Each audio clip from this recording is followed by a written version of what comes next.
Okay, welcome back to members of 121 Community Church in Grapevine, Texas, and our ongoing study in Paul and the Faithfulness of God by N.T. Wright.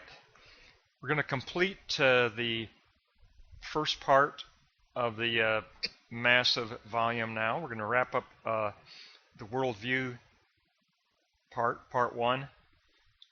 It'll be our closing lesson on the Roman Empire. Let's begin by looking at the block on the left. Diversity within the provinces. In Judea, Herod the Great built a temple to Augustus at Banias at Mount Hermon, located right at the source of the Jordan River. He made it of white marble and then added temples at Samaria and Caesarea. Inside the temples, he put a statue of the emperor, but in the figure of Zeus, and the statue of Roma was also included at his side. Now the provinces needed to get permission to build a temple to Augustus, who did not generally like the idea. He'd rather that his father be honored than himself. But finally Augustus did declare that temples to his deified father in Roma could be constructed at Nicaea, Ephesus, and the Asia coast, which he considered to be regional locations.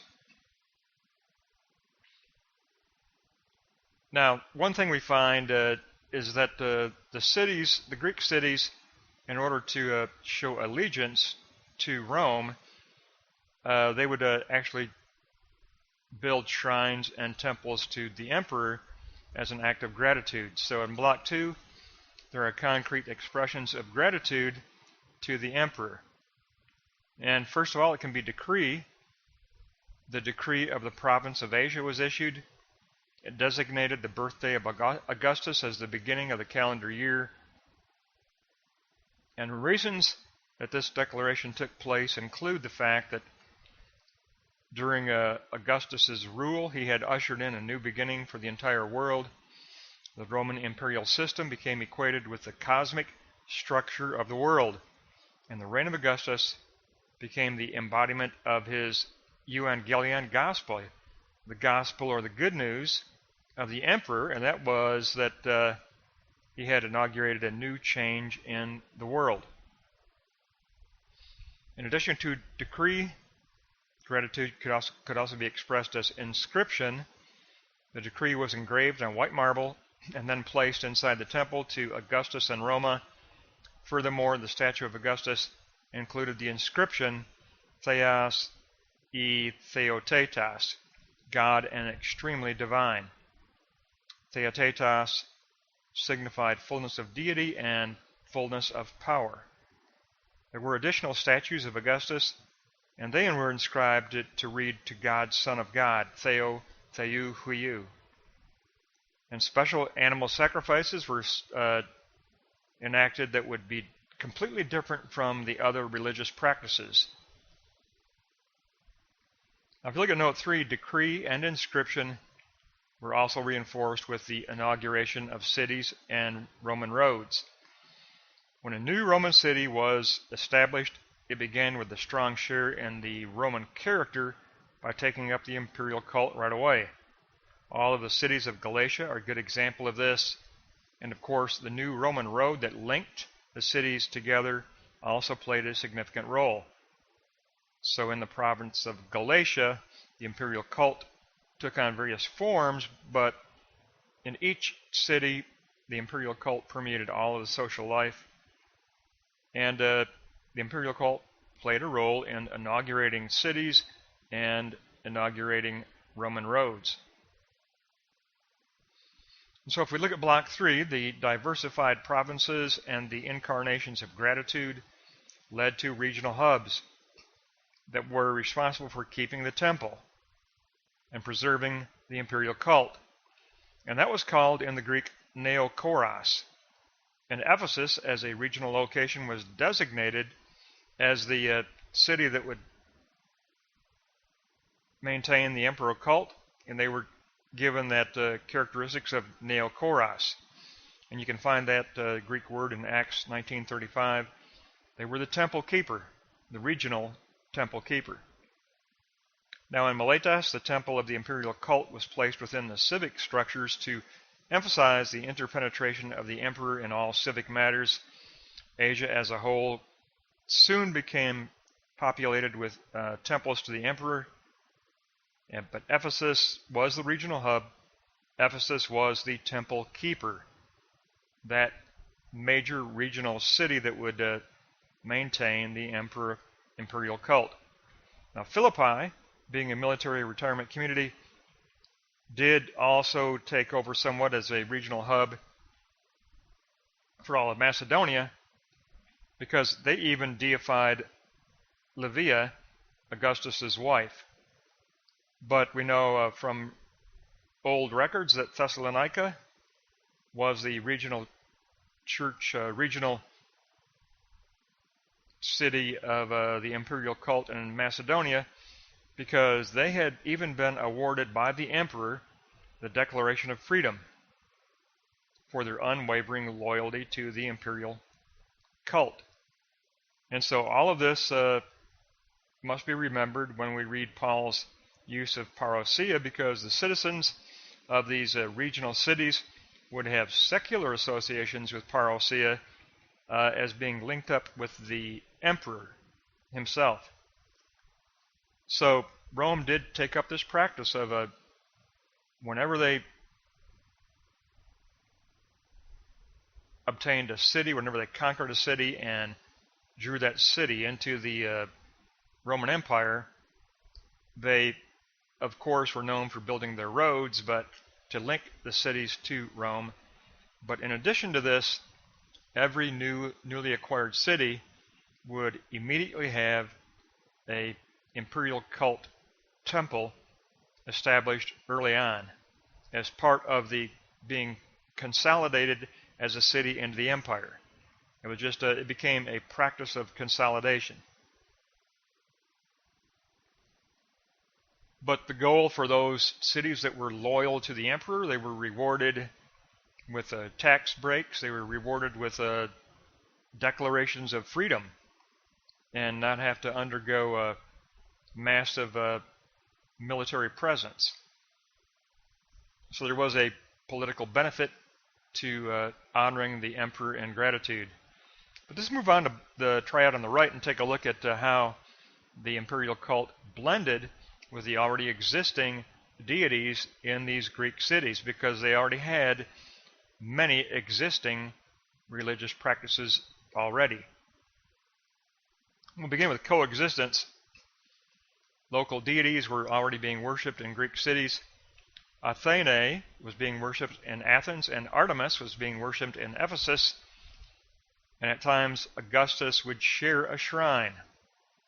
Now, the exception to this rule of coexistence was Caligula, who through his arrogance and through his insanity proclaimed his own superiority over all other gods, and he sure didn't relish the idea of coexistence. He was so arrogant and he was so insane that he demanded to be called Theos, God, above every other god. But this coexistence took place through image and festival. Images on coins allowed a constant reminder of the imperial cult, and frequent scheduled festivals also reinforced the dominance of the emperor. But in addition to coexistence, there's also the avenue of adaptation that the imperial cult took also. Let's take a look at block 2, and you'll see that there are 10 aspects of adaptation of the western regions to be in conformity along with the existing eastern model. First was visibility. They did this through the positing of the goddess Victoria. The empire wanted to make visible that its military victories were divinely inspired. So they wanted to make this move into the west and get them to emulate what was taking place in the east already. But in addition to visibility, there were the ambassadors. Mytilene, located on the Asia coast, actually sent ambassadors into Spain to promote the imperial cult. Additionally, there were emperor visits. The emperor did visit Tarraco in Spain while recovering from an illness. And if you look at the first response, Tarraco and Ariete both established shrines to Augustus in Roma as the first in the western regions to do this.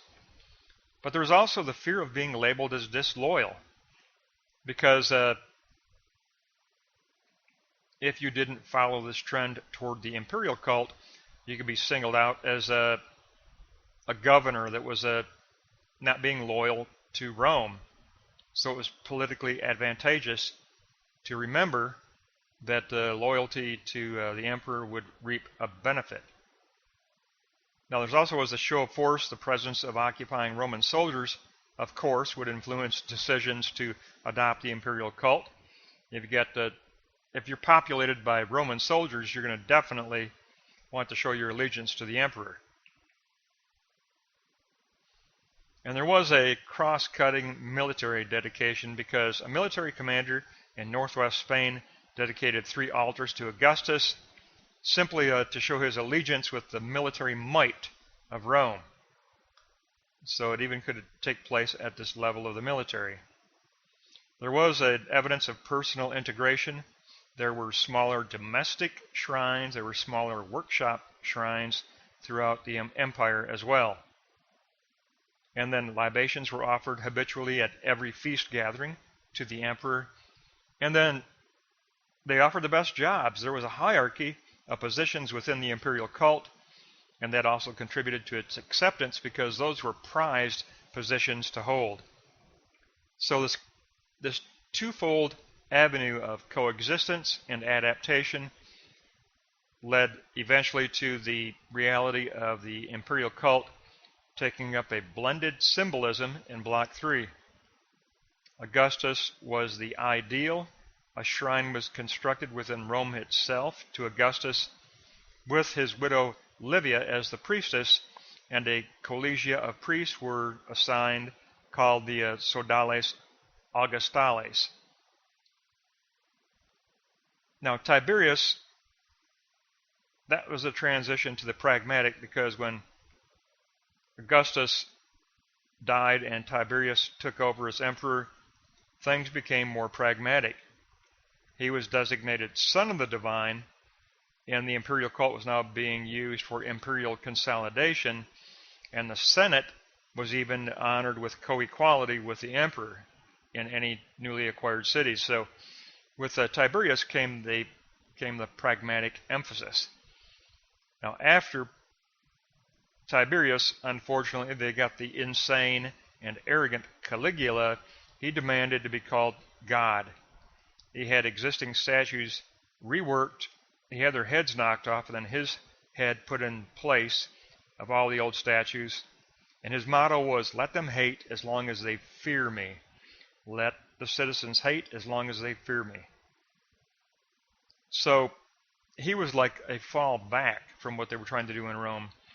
But Claudius was the final concretion, and he became the emperor where blended deities came into existence.